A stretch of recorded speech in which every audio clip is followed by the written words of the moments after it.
Recorded May 20th, 2024. Good afternoon, Brody. Good afternoon, Edward. How are you? I am well. Seems like last two men standing. There can only be one. There can only be one, man. You got it, bud. We got it, bud. Yeah, so folks, Rod Trent is out today. He's having some regional power difficulties. Rod, we're going to need you to work on that redundant, locally generated power operation. We appreciate that. Thank you. If you can get on that, that'd be great. Yeah. Come on, man. You've been doing this how long? You don't have super redundant solar, chicken fat, reusable grease power, wind power, or something. Reusable grease power. That's a new one. Yeah.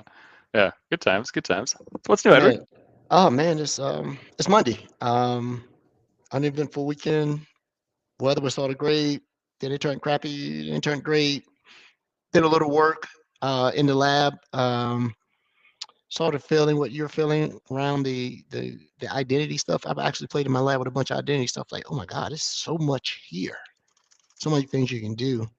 So I was playing around with some PIM groups, with some custom role stuff to be able to do that.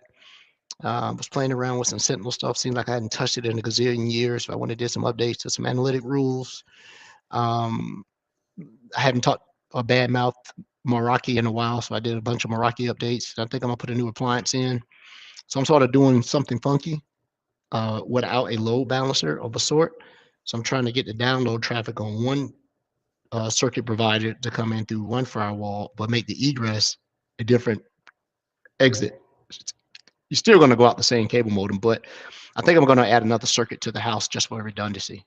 Um, it, it I'm used to having it, but here, this stupid subdivision I moved into had an exclusive contract with AT&T, but now that that's over, two other carriers have pulled dark fiber into the neighborhood, so I can provision another circuit for backup, right? Because Cool. these little hotspots don't do it. I gotta have something a little bit more substantial.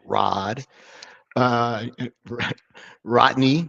But other than that, man, played around with some 80s stuff I didn't know about, um, and and and and had some just some geek time and study a little bit on some stuff I wanted to go over. But other than that, that's it.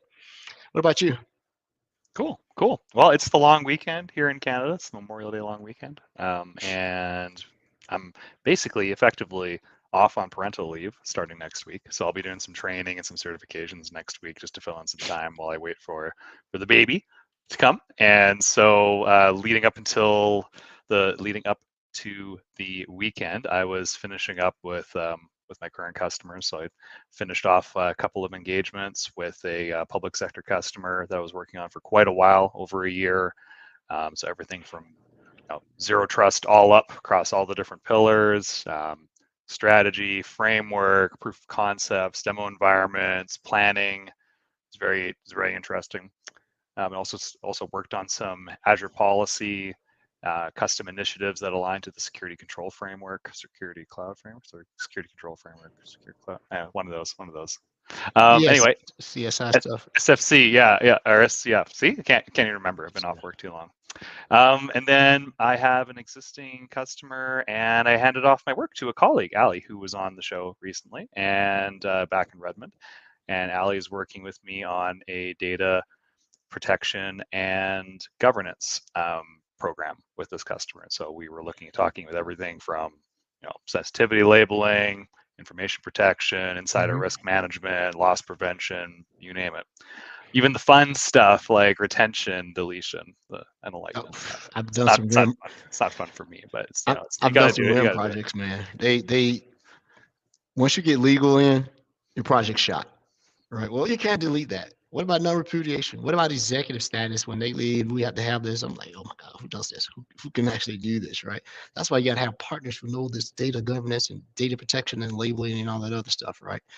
Um, I did do something interesting. I don't know how many of our listeners knew this, but I got approached by a partner for some assistance on something, and won't mention the name, but there is a undocumented limit to the amount of incidents that a single log analytics workspace can ingest for incidents inside Sentinel. There is a limit. And so the limit that's documented is 3,000 incidents, within a short time span, whether that be a day or whatever constitutes a day in the world of IT. Is it 24 hours or is it 8? Whatever. But there is a watermark that will generate an error that says you have received whatever amount of incidents inside of this, and we may not be able to further process incidents if they continue at this rate. So yeah, that limit. I knew there was a theoretical, but I also knew that there was a way to go by, but it was not so much of the technicals like who are you to justify that limit increase, right? But I've been doing some research before I get back. I think I found something else very interesting in the way that the LAWs are doing. But it also may be because there's some big changes coming to Sentinel too on the back end, logging, whether it be main ingestion and some other things. So uh, I'm not sure I can talk about it. Let's let Bill go through. Bill starts tomorrow, right? Microsoft Bill. Yeah, that's tomorrow. I think so. Yeah, yeah. So that's it. That's all Nice. that I did. Rod's not here, but we were talking about some prompts and a couple other things. But that's all. Hey, we have a guest that wants to come on and talk about how their product interacts with Copilot for security. And yeah, Microsoft 365 Copilot. Yes. I'm sorry, I said Copilot for security because my brain's on that. Or That's Copilot for Microsoft 365, or however you frame it. and they're Yes, just we have our friends from Cognni who are here. Yeah, data protection and governance. data protection and governance. Go figure. Go figure. Let's bring him in. Yeah. Do some introductions. Cliff, Oliver, how's it going? Welcome to the show. Hey guys, how you doing? Thanks for having us. Hey, no problem. Thanks for coming on. I had a, it's bad to read something while you're trying to talk, and I'm looking at something that says Copilot for security, but you guys specifically want to come on and talk about your company, what you do, and how you actually interact, integrate, and use M365 Copilot, Yeah. right? Which is a distinct thing. Right? I forget how many Copilots we have, but you not so security, But let's talk about that. So, how about a little introduction of who you are and your company, what you do, and then what are you doing with M365 Copilot? My brain is forcing myself not to say security. No worries, and thank you for that. It's great to be. I love this format of conversation. It's so nice, refreshing. They're not doing a webinar, actually just having a conversation, which is great. Brody, I have to say, you made me very jealous in your opening statements. You're having a baby, so congratulations, wonderful. And also, you've handed off all your clients to your colleague. I'm like, oh man, do I dream of doing that? It was nice. It was nice to be able to do that. We had a lot of groundwork leading up to it, and then now it's like, okay, I'll be back in a few months, so we'll see how it goes, Cliff. But she's awesome. They're gonna crush it. But yeah, it's the first time, Cliff. It's the first time I've ever had to do that in consulting, is hand off and leave for an extended period of time. And talking with my wife, who's taking a year off, like this is the first time I've had more than 2 weeks off in a row in the last 20 years. Like it's going to be interesting. Yeah, that's fantastic, and really, you make most of the time away. It doesn't happen that often, so yeah, I hope you enjoy it. Thank you. Yeah, so let's talk about Cognni. I'll just introduce myself, talking about the company, and Oliver, and then we'll kind of get into detail a little bit. So I head up the business development team here at Cognni. I've been here for about 5 years, and I guess if we go back just over 6 years ago, the co-founder of the company kind of decided that obviously they realized data is becoming more important in the world we live in today, and data protection. And so they kind of started to throw around some ideas, try and get into the data protection game. And after a short while, they realized that actually there are plenty of players in that market already. There's loads of tools out there. But what's actually missing is real data classification. What data needs to be protected? That's kind of where the story starts, right? What data do I have? Where is it? What's at risk and what isn't? And they couldn't find a tool that kind of answered those questions for them. So they kind of pivoted to this idea of data classification. And what they did is they created a unique AI-driven platform that automatically classifies data and is focusing on unstructured data. So not your social security numbers, passport numbers, credit card numbers. It's things that are financial documents, HR documents, things like that. The way I kind of talk about it, and as you'll probably realize over the next hour or so. So I'm not the technical person here. That's why I bring Oliver along. But the way I kind of talk about it, if you think about facial recognition cameras, right? So a camera's looking at us and it'll say, well, that's Brody, that's Edward, this is Cliff. And we kind of do that for information types. We've scanned into our AI almost 1 billion documents, I think it is. And what we've done is we're able to detect, I think, over 370 information types. So is it finance? Is it legal? Is it HR? If it's HR, is it a termination letter? Is it a CV, for example? Right? And it does that out of the box and so on and so forth. And when we pivoted, we kind of decided to align ourselves with Microsoft. We wanted to build something that complemented what they were doing. So our full integration is with Purview, with the security stack. And we kind of started working closely with the team in Seattle, the engineering team for Purview. We are now transactable. We're IP co-sell. We're listed in the Azure market. We're members of MISA, which is the Microsoft Intelligent Security Association. We won the Compliance Trailblazer Award, a couple of years ago now, actually. Someone else just won it last week. What can you do? And we've been working very much hand in hand with the Microsoft team because by their own acknowledgement, they realize that they do some things fantastically well. There are some gaps here and there, and they do look for third parties to kind of try and fill those gaps and help their customers get a better overall experience, right? In particular, we mentioned Copilot, and we're going to get into it in a little bit, but what we've seen really and truly over the last 6 months is this huge explosion of interest in Copilot, right? Everyone's talking about it. Everyone wants to use it. But there are two questions that come up all the time from every partner we work with and from every customer we work with. And that is, what's the ROI on Copilot? And how can I roll this out in a safe and secure way to my organization? And so what's happening at the moment is that organizations are buying licenses in maybe the hundreds as opposed to the thousands. And they're even scaling back somewhat to those hundreds and saying, well, okay, we need to figure this out, how to do this. So now we're in a position where primarily we work mostly through partners, global partners. I don't want to mention them now, but the biggest partners that Microsoft have. And we're working on developing a rollout tool for Copilot. How can an organization roll this out, again, in a safe and secure way to their organization? And we're going to get into the details of that a little bit later on. I'm going to pause at this point because I can keep talking. I don't want to do that. I want to give Oliver a chance because, as I said before, he's a much younger and smarter one than me. So, Ollie, take it from here. Introduce yourself and where you fit in. First off, don't believe Cliff when he says he doesn't know anything. He knows a lot more than he's letting on, you know. Noted.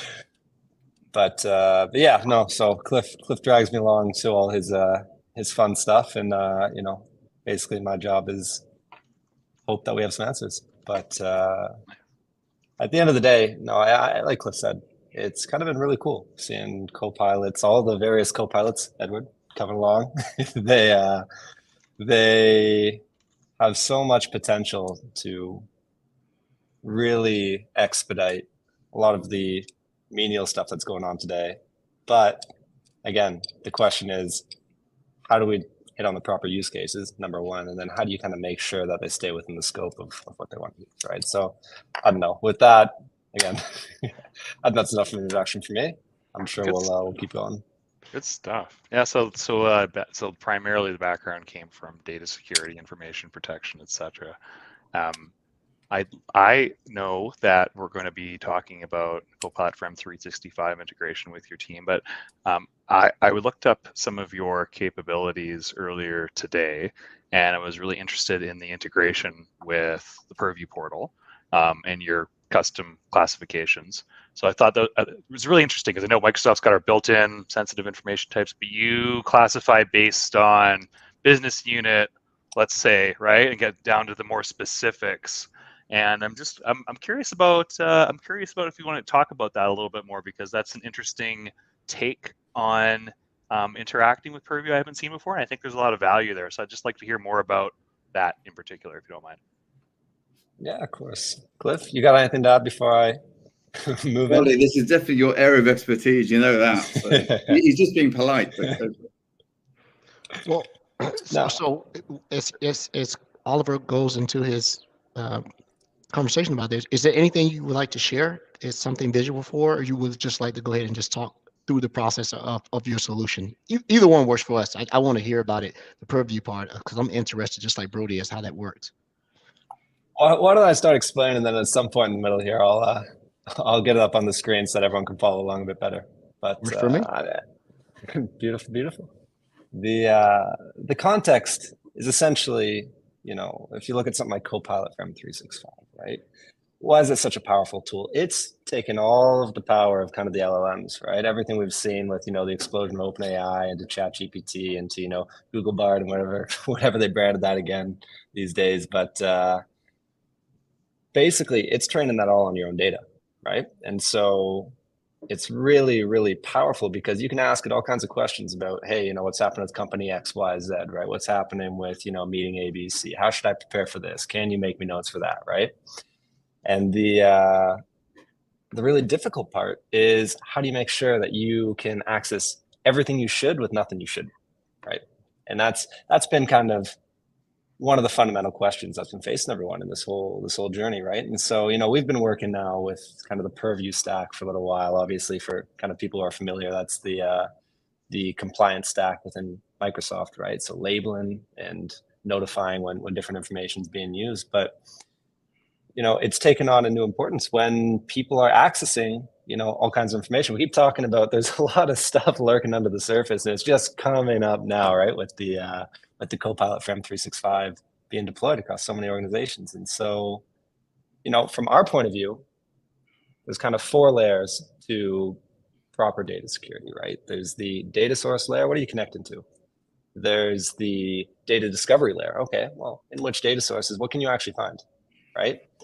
There's the insights layer. How can you actually understand what you're looking at, right? And then finally, there's kind of the notification protection layer of what can you do with those insights, with that discovery and those data sources. And so, for us, we really view that second layer, right? Data discovery as the key to all of this, right? Like, it doesn't matter what you're connected to, doesn't matter what you can do with it, how much strength you have if you don't have the brain power in the whole thing. And that's kind of what Cognni is at the end of the day. We've tried to come in here and solve the issue of how do you identify and monitor, the tens of thousands of documents that are going through every organization each month, right? Millions for larger ones. It's a really difficult question. And so we'll come in, right? We will break down these documents, these unstructured documents, not by, hey, it's got a little serial number here, or it's got a, passport or a social security number. We actually look at all the formatting inside, indentation, tables, headers, footers, signatures. We like to talk about, it's kind of like facial recognition, right? You know what a nose, cheeks, mouth, eyes, eyebrows, whatever, right? And if you look at all those component pieces, the different profiles of each, that's how you actually end up with a strong understanding of, who a person is, or what a document is, or what an anything is, right? And that's what we try and take and bring that visibility into Purview, right? So I'll maybe pull up something now because, it's probably more fun than looking at me. Although I like your background. Here we go, one sec. But that's kind of where we will. One second. Tell me when you can see something. Yeah, all good. I know it takes a minute when you're not using a platform that you're used to. Present button, and then share screen again, and then in the window tab, click on what you want to share, and then click share one more time. Okay, beautiful, beautiful. Nice. Cool. You got it? Got it. Yes, we do. Yeah, Beautiful. So that whole approach, appreciate that, by the way, Brody. I got you. That whole approach, right, of breaking down this information, right? So the finance, the legal, the HR, the financial reporting, the employee cost, the agreements, all these different things, right? It's really hard to find out what they are without kind of involving someone manually. So we'll go in and automatically, document this and create a bit of a data state of what's going through an organization. But at the end of the day, the goal is to actually automate inside of Microsoft a set of sensitivity labels, right? Because these Microsoft sensitivity labels, right? So everything that we see here, which is pulled directly from Purview and our tenant, is what will actually allow Copilot for M365 to close the circle finally, is what's going to allow that to actually respect the permissions of different users, right? The combination of site permissions in SharePoint, label permissions on the file level, right? Mailbox permissions. That's what actually allows Copilot for M365 to work as strongly as it can within the confines of, a certain location. And, if you've got Cliff here, who we all know is prone to having access to things maybe he shouldn't. Come on, Cliff. If I've got access, I've got access. What can I do? Yeah. Sounds like Well, the data custodian's fault, Yeah. honestly. I just want to reiterate here, by the way, Ollie, the Microsoft Sensei labels, not Cognni labels. Yeah? It's an important for sure. Yeah. It's a very important distinction. I don't think anyone likes to run two parallel systems with parallel policies and parallel anything, right? No. And I noticed that. That's why I was curious about that, because I think it's brilliant. And like when you classify something as, financial, highly confidential, is this based on your own modeling and experience in-house, or do you train the system based on the customer's specific sector needs, et cetera? Yeah. So it's a bit of both. Like all of our categories are coming out of the box. We've got, plenty of training on basically all the data that any organization in the world is going to have, right? You've got bills of sale, right? You've got legal documents, you've got financial documents, HR documents. These are kind of standard, pieces of work that we do for everyone. But we've got, plenty of customers, some different enterprises that will come to us and say, hey, listen, I can tell you for sure you've never seen this type of document before. We said, great, give us 4 or 5, we'll train it up. We've got ourselves a new category and we can get that labeled for you. Like it's really that simple. We kind of bypass a lot of the complexity of trainable classifiers with what we're doing. And the whole idea, right, is to take this and just enhance what's going on inside of Microsoft, right? Like everything built native is great, by the way, there's nothing wrong with it. And it does a great job. What we're really trying to do is just extend the reach of all this stuff into Microsoft. And so, we at least, anyway, I think we do a pretty decent job of that. Cool. And so you have a capability that like trainable classifiers also uses machine learning to look for pattern recognition within documents to then build a label or a distinction. Yeah, and we're bringing out a new capacity that's basically going to allow you to kind of do that straight from the interface. And cool. So we're kind of excited for that to come out pretty soon. I noticed in your presentation up to the upper right, you have Active Cognni to Microsoft labeling policies via Microsoft Information Protection MIP. Is that something that does an API call and pulls, and you need MIP deployed onto the endpoints to be able to get that to work? Is that what that is? So it's a good catch, and I got to say I keep forgetting to remind someone to update that to now MPIP, or more appropriately Microsoft Purview Information Protection, as they keep reminding me. But but yeah, we basically we've got a nice working relationship through our good friends at Misa. Hey Maria, hey Alexia. To some of our friends that are running, the Microsoft Information Protection module, and some of the others around Purview as well. And so they've got a beautiful kind of MIP SDK that's made available to certain partners. And what we do is we'll hook into there. Again, we'll run our own classification.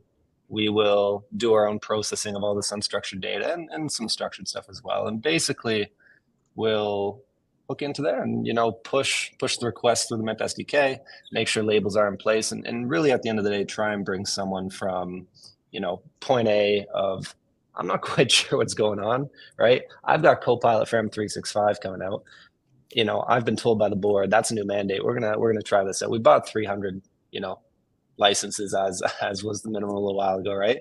We've deployed 50 of them, 100 of them. We're kind of rationing it up. But I don't really know who has what, I'm not really sure what's going on. And so, we use this as let's document all of the sensitive data in the environment, right? Let's figure out where it's going. Let's figure out which applications it's being used in, stored in. And who has access to it. I saw that in one of your demos online today too, where it's not just like the content of what's in the document, but who has access to it. And you can actually paint a profile, I think, with different users and say,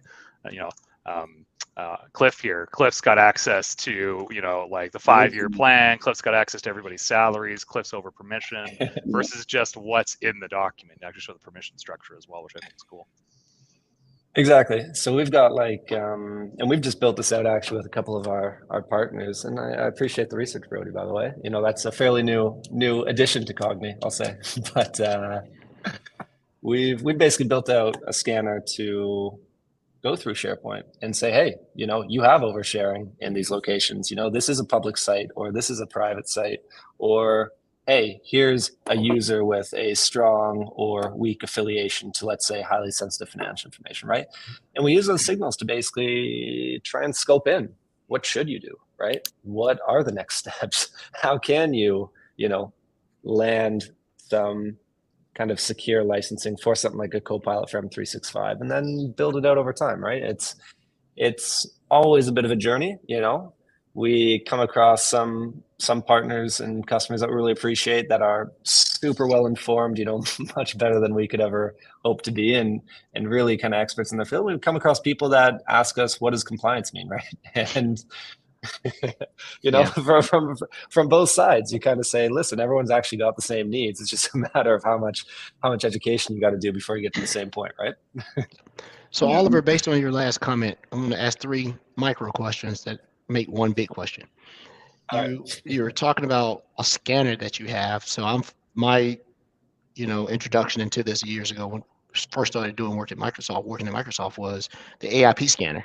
Right, it changed the way it went out from on-premise. You can do it from the cloud. So let me ask one question: do you have an agent overlay of any sort, or are you just using API calls from the whatever the entitlement of the E5 SKU is, purview, whatever it is?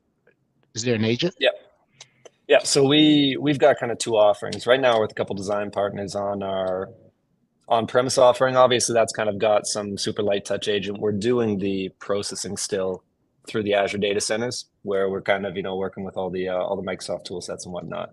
But for the SharePoint stuff, it's all API calls. It's really simple stuff. Okay. Number 2 question is, and Brody will understand this question here. One of the things that AIP was, and now MIP or MPIMP or whatever they're calling it now, Microsoft Cloud App Security or Microsoft Defender for Cloud Apps is sort of like the cousin. Like, I'm seeing these things happen with the identity and the data and SaaS applications. Does your product have any CASB insights for those cloud application security brokers, CASB for everybody else, or whatever they're calling it now? Does your product have insights to be able to take telemetry and or information from activity in the customer's chosen CASB solution? At the moment, no. And Okay. that's, being totally honest, we're pushing into Defender more than we're pulling out of it at the moment. That's something that we've been, again, talking with all the different product teams. Again, we sometimes just talk in circles because we love the people at Microsoft and the fun conversations. But when we actually get down to business, we're usually getting somewhere good. So right now we'll connect to a bunch of different data sources, bring in the insights, who's trusted with, for example, for Defender for Cloud Apps, right? We'll label things in purview, and we'll help customers scope a policy that says, hey, if a file goes to an organization, right, you should get a notification. But which file, which organization, right? Mm-hmm. And so those are the questions we're trying to answer around those insights right now. Let's put a label on it. Let's scope a policy around it. And then let's say, hey, these are the trusted organizations based on what we've seen running through on Cognni, and we can add them to the policy. That'll probably be the last time I ask that question to any partner that does that, because you're starting to see that the CASB offering, that's not one of the strong suits for it anymore. It's starting to look more at SaaS application enforcement, especially with all these touted AI applications, rather than what data, because the data protection and all of those things are now being built more into the Defender, and as well as partners like yourself. So the CASB is not as important anymore. I just thought I'd ask you one more time to sort of get validation that people aren't doing that anymore. People are like, nah, it's making a CASB too slow, and you have to do that introspection. The last thing is, who does the enforcement? If you guys have an enforcement mechanism, are you relying on Purview to do the enforcement? Or if your product is sitting there as an overlay to MPIP, whatever it is these days, who does the enforcement? If you see something that says warn, block, auto label and notify, is it your product or is your product telling Purview hey, go do this, right? Because we've seen it and you may not have a label for it, but we do, and you need to go do something about this. Cliff, do you want to start off by saying your favorite 2 words? I don't know what 2 words you mean. I am going to say something at this point. I want to point out that this is also working on the E3 license, the label automation. It works on E3, right? Which is, some people at Microsoft kind of don't like that, but they're kind of not seeing the big picture, which is this really is a driver to E5, right? The very basis of any data classification or data security is classification and labeling. And labeling seems like such an impossible task for organizations. Where do you start? If you ask your own internal business users to label stuff, maybe a day or 2 ain't going to happen. And even if they do, everyone understands documentation differently, right? So you're going to label things differently, whatever it might be. So getting that level of accuracy and consistency into the labeling in place enables the entire E5 stack to become real, to become useful, right? There's a lot of guys that have got E5 and that card's struggling with how to use it. I mean, people are thinking about going from E3 to E5. It's a significant layout of cache, right?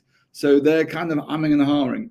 But if you have this in place and you can see what needs to be done very clearly because you understand where your information is, who has access, and what it actually is, it enables that conversation to become a lot quicker and accelerates the adoption to E5. And which is a really important point. And certainly Microsoft, I guess, salespeople always ask that question. Well, hang on, if they can do that on E3, right? But the truth is, it's all about getting to the E5. That's definitely the goal of Microsoft, and that's what we're trying to help facilitate.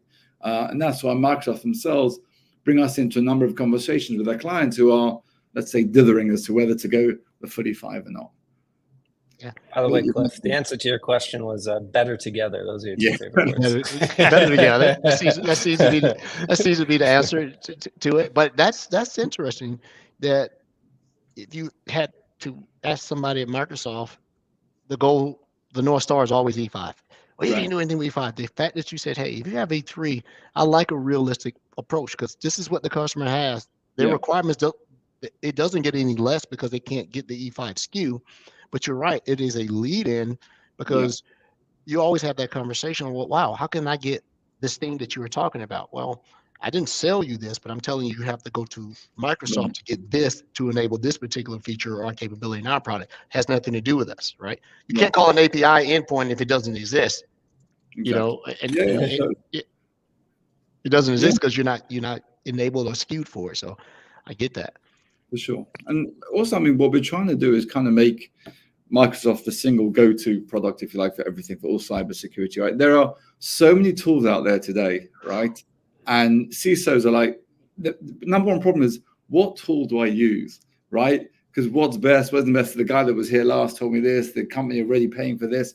They're trying to get kind of like consolidate into what they're doing, which is why the better together story is so important here, is that it does fit in very nicely with Microsoft. You don't need anything else. It just feeds all that classification automatically into the Purview stack. So yeah, that's kind of where we are. Cool. Yeah. I want to dig into something you mentioned earlier about how you're preparing organizations for the adoption of Copilot with the adoption of your solution.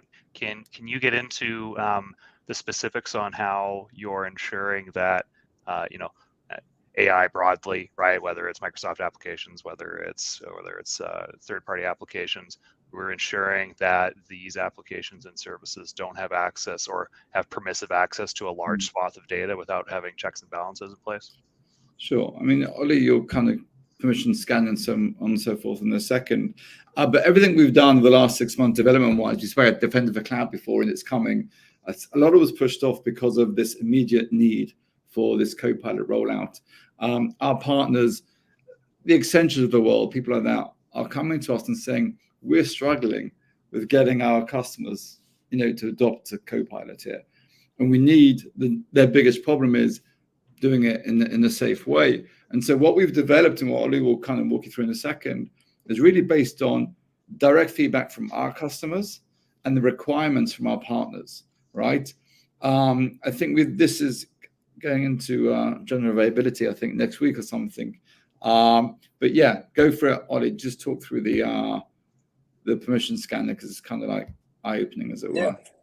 Yeah. No, I mean, it's as we were saying before, right? Like Copilot for M365 is a hugely powerful tool that relies on the proper checks and balances. So from our perspective, there's a million things that our partners want to do with customers to help accelerate that adoption, right? Things like, inventorying the privacy levels of SharePoint sites, right? Making sure that there's not kind of crazy permissions there, right? Maybe changing the site from public to private when necessary, right?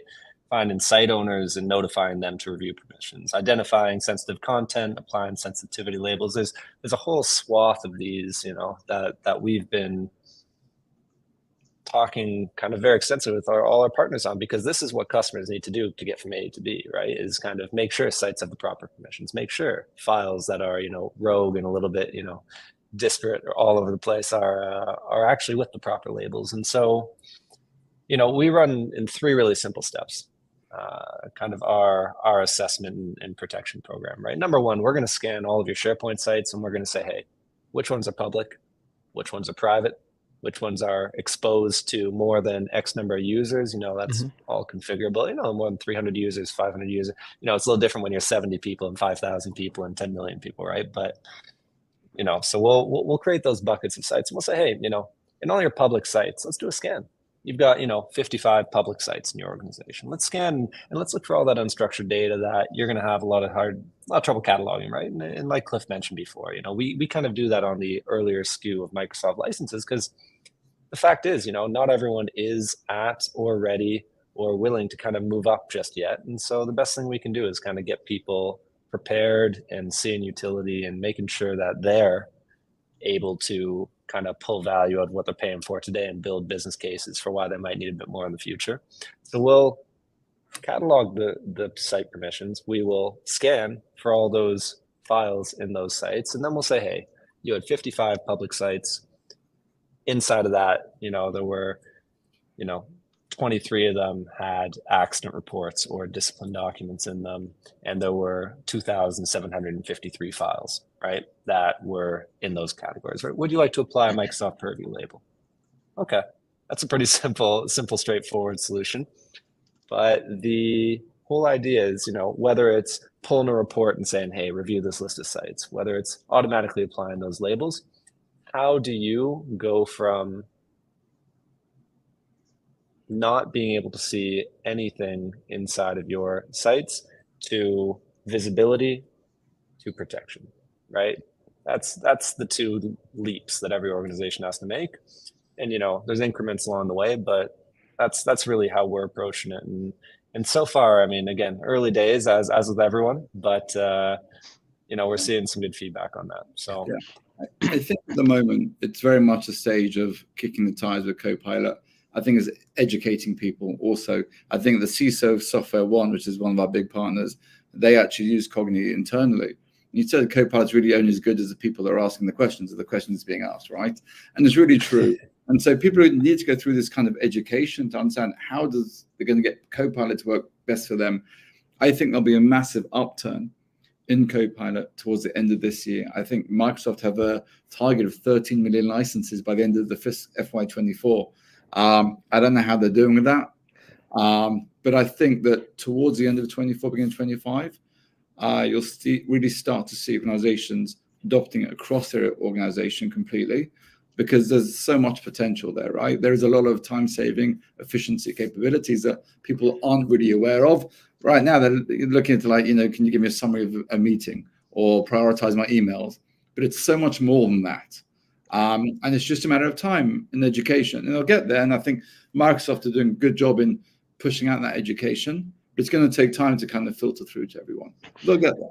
That's for sure. Yeah, I think you're right. Let's pause for a minute. We have a couple of our listeners who have questions. 2 questions from the same person. Would this also work with the equivalent of education, meaning a license, an A3? Yep. Okay. Yep. A1, F1, A3, F3, and all the good stuff.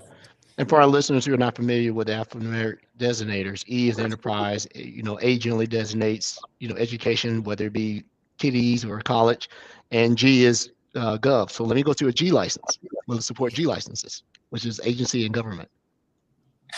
Maybe. We do, but depending, there's always some sneaky stuff involved in terms of the environments they're hosted on, right? Yeah, I stay away from it. And that's no secret that everything that's going to government lags 12 to 18 months in Microsoft before you get to it. Second part of the question is,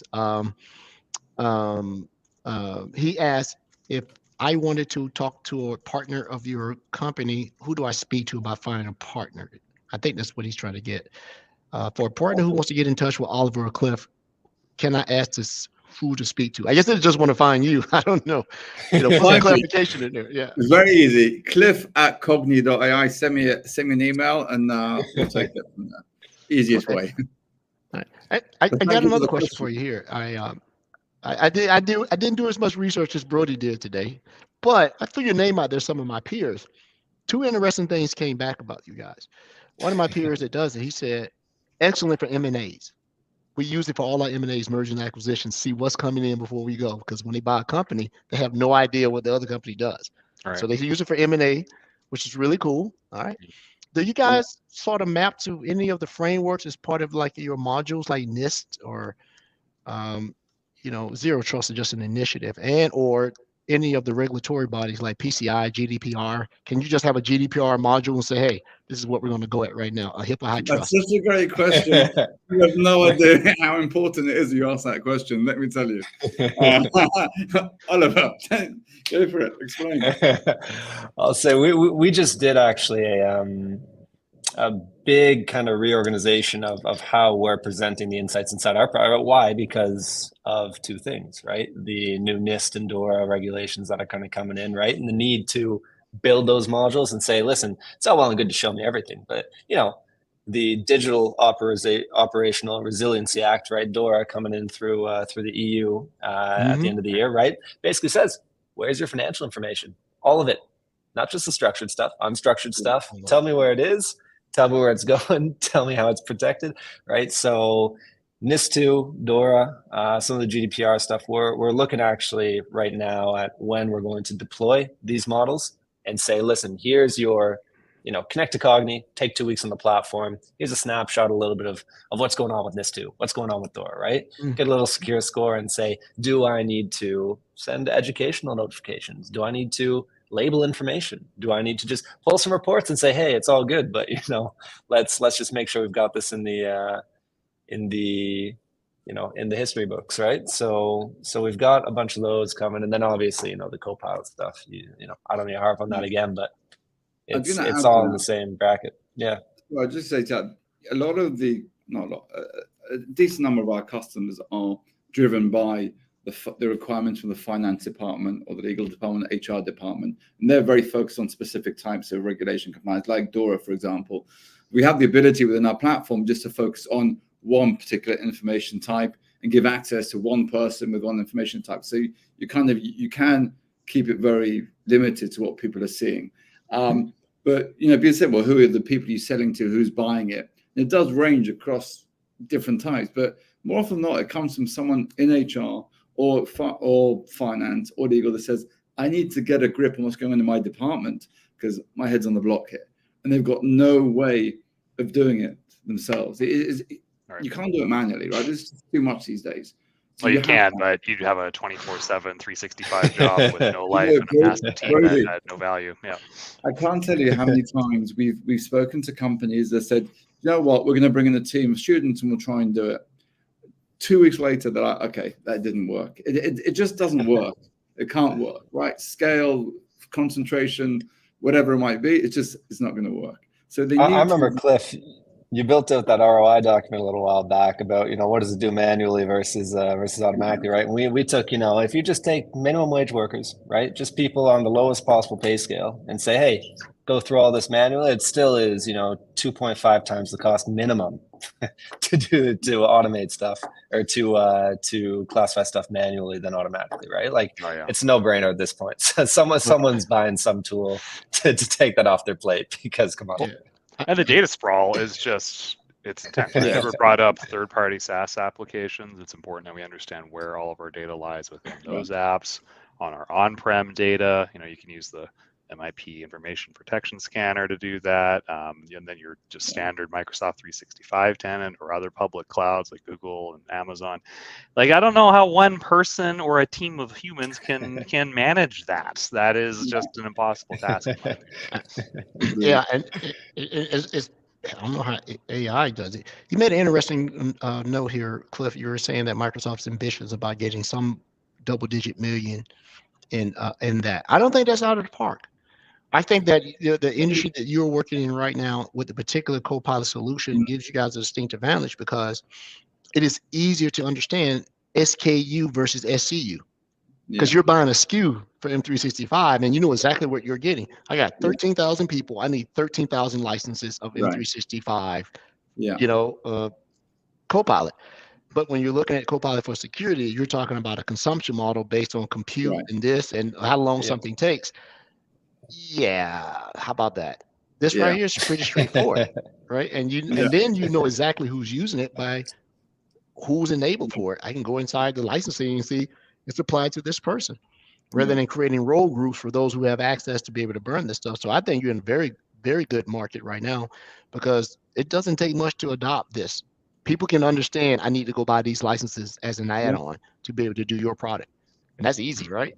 So good market to be in. Listen, a few years ago, I would never have thought in a million years that data classification labeling would excite me. I really didn't. Same.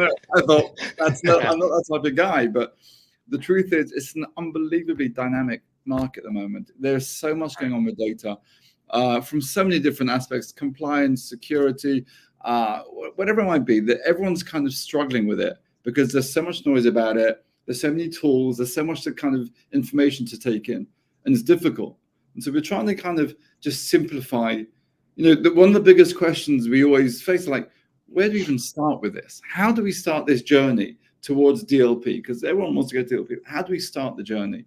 And we kind of say, well, let's just on board. Let's just have a look. Let's start to understand. And then we'll get to step number 2. But step number 1 is just understand visibility. What's going on in your environment? That's kind of where we start. And it's simple. It's a SaaS solution, 2 minutes to log in and you're good to go sort of thing. So that's what we're trying to do. It's all about the customer and making their journey so much easier to kind of understand and explain and get the buy-in internally as well, because that's key for everyone, right? And that's what we're trying to do. And I know that the market is viable and robust because Brody stays busy all the time. He's working, right? And go back to that question that I asked earlier, anything about the CASB. Let me give you some context why I brought that up today. I noticed that I started getting advertisements to put Copilot on my mobile and to put these AI tools on my mobile device. Imagine that nightmare. That's the reason I asked that. I'm like, how are you going to do this? Now you can put Copilot on your mobile device. And they're advertising, scan this to download it to your phone. Okay, so somebody has to see this, right? So that's the reason I went to the CASB, the CASB question. I'll ask it, and if there's not something that you guys are doing, does it make a difference to you whether they're doing it from a traditional endpoint or any endpoints to endpoint? Whether I'm doing it from a thing I can hold in my hand or there's something I got to sit down to? Which you guys product doesn't matter. No, that's one of the beautiful things about the big transition to M365, right, in the last few years is, wherever you go, whatever you're doing, it's kind of all through the same productivity tools, right? You access OneDrive through your phone, through your computer, through your tablet, through your whatever, like it is actually unified. And so, we've obviously had our lives made a lot easier by that, which is a good thing. Mm-hmm. And I don't think anyone's complaining that it's all been basically consolidated, right? So And so what your product using Copilot to enhance the already looks like vulnerable capability, do you find yourself recommending it, or do you stand very agnostic to say, hey, we work better with this? I know you say better together. You're not turning into sellers of the thing that makes your product better, right? If a customer goes, do you consult on it? Do you say, if a customer comes to you and say, hey, we're thinking about using this Copilot thing, what do you guys think? Is it like, hey, we're going to work regardless, but if we can maybe work better if you have it, or do you try to stay out of that? It's hard to stay out of it. I mean, everyone's asking questions about it now, right? You can't avoid it. If you're anything in data, and it's the number one topic, right? It's top of mind for everyone. So you kind of give your opinion. We kind of say we're not experts on the Copilot piece, and we're part of the Microsoft private preview for security and so on and so forth. But we pass it on to our partners or Microsoft people that are relevant. We talk about it because we can't claim ignorance. We're very deep inside it. So people like opinions. They like to learn, right? As I said before, education is really important with regards to Copilot at the moment. They don't necessarily love hearing everything just from Microsoft. They like to hear from others as well, right? They want to get different opinions. Like, what do you guys think of it, and so on and so forth. And so we're in a fairly good position to give some sound advice, but we kind of try not to get too much into the detail. I agree. That's just mainly my buddy said about you guys. You're good consultants. You're good consultants. I won't say too much. It'll give away what company's at. But you guys are pretty good consultants. So I was like, all right, pretty good. And so I got one. Oh, you got one? No. Okay, I was looking out at my notes. What's upcoming? What are some like features or capabilities that are upcoming on the Cognni platform that we can look forward to that you're allowed to talk about? Oh, there's plenty of fun stuff. But what am I allowed to talk about, Oliver? Exactly. I gotta think about that one for a second. Yeah. I like to talk about everything, but no, we're like a lot of people. We've been extending. You know, if you think back to those kind of 4 layers of connectors, discovery, insights, protection, right? We've been focusing on the 2 base layers, basically, right? You know, we've been sitting on that discovery layer for a long time, making sure that we provide the best unstructured data discovery in the world, right? Across many languages, so that's where we've been sitting for a long time, because, you know, on top of that, you build insights. On top of that, you build protection, and you can target everything exactly as you want, right? What we've been doing recently, though, is building out across data sources, you know, things like MS SQL, AWS S3. We've built, you know, a custom audit log for, you know, exported information from MS Dynamics, right? Nice. We've got some interesting stuff around, you know, obviously our on-premise product and how we'll be doing some labeling on legacy data there, right? So there's plenty of fun stuff coming out there. And at the same time, we're building out a lot of the capabilities around our labeling to extend it just from, you know, file labeling to, you know, have certain users and groups enabled, disabled, locations, and just kind of, you know, enhancing all the logic around that, right? Because, you know, we've got some other stuff, obviously, but at the end of the day, you know, my favorite things anyway are, how do we connect to some data source?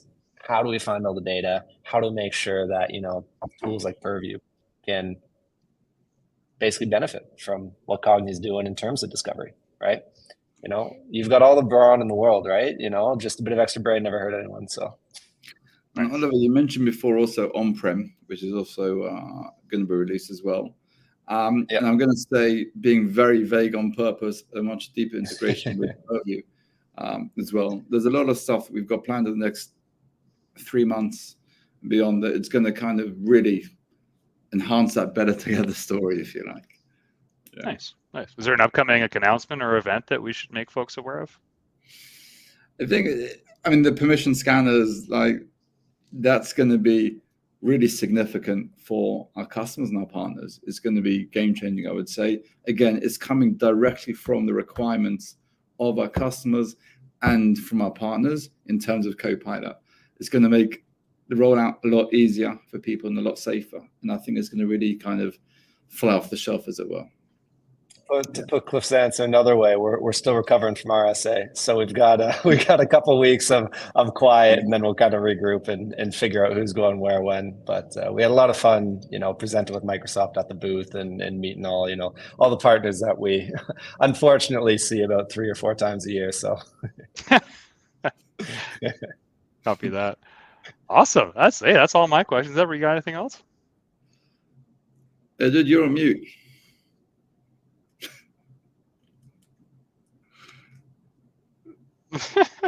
Yeah. I can't afford a fancy thing like Brody, right? I have to do it manually, right?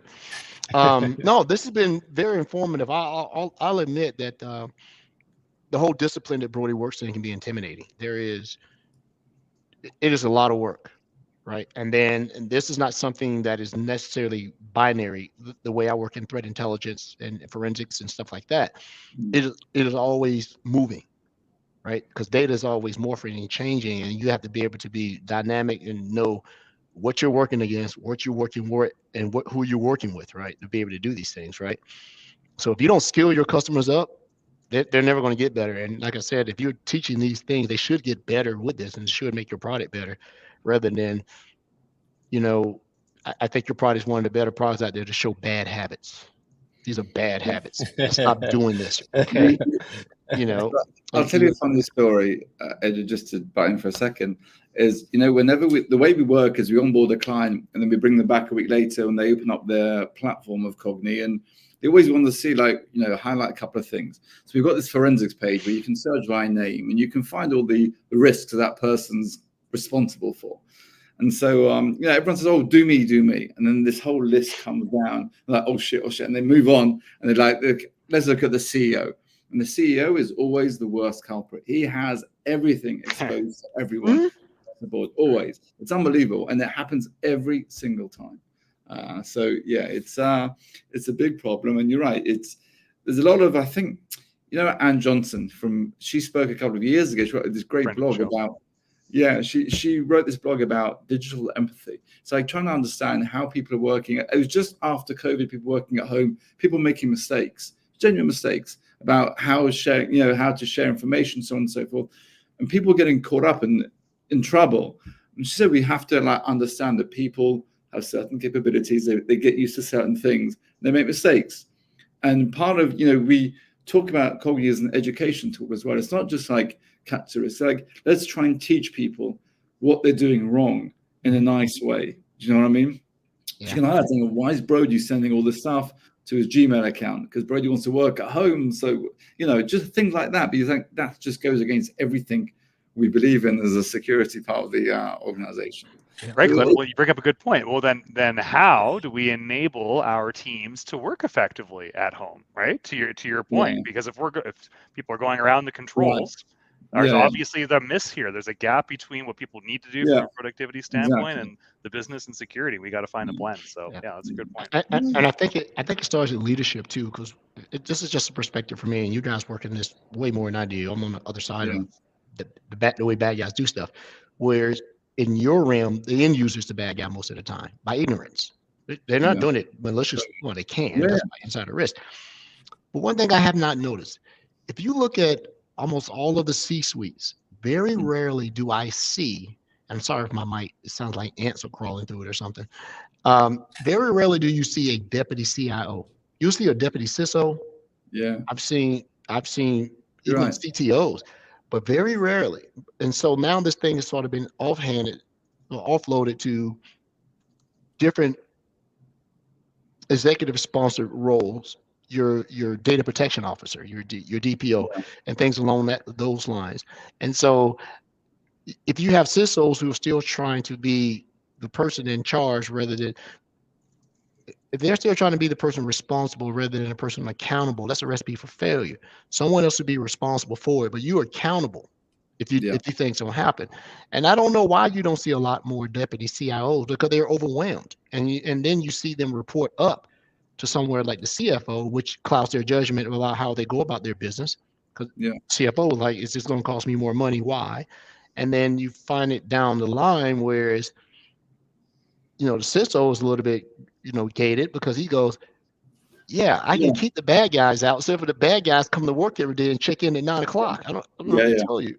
And so I think you see it, but it is something that needs to be definitely addressed. Data is not getting smaller. There's more data. This 1 hour call, I think some big brain article said we generated another 5% of global data that can never go away. Right. And it's crazy. So hey, this has been great. Likewise, guys. Thank you so much. By the way, Brody, at the beginning of when you mentioned the handoff, I'd love to speak to the person handing off. You mentioned information protection, the DLP, etc., etc. sounds like Cognni have a good place there. Just for any customers out there, by the way, if you are interested in Cognni, like the way we typically work is we'll onboard a client and we give them like 2 weeks, a month free trial of the platform, right? No commitment, no nothing. So by all means, reach out. We can set it up very quickly and just take a look, see what there is in your environment, and then worry about it. And I tell everybody, they're great consultants and advisors. They know how to get you. All right. I get it.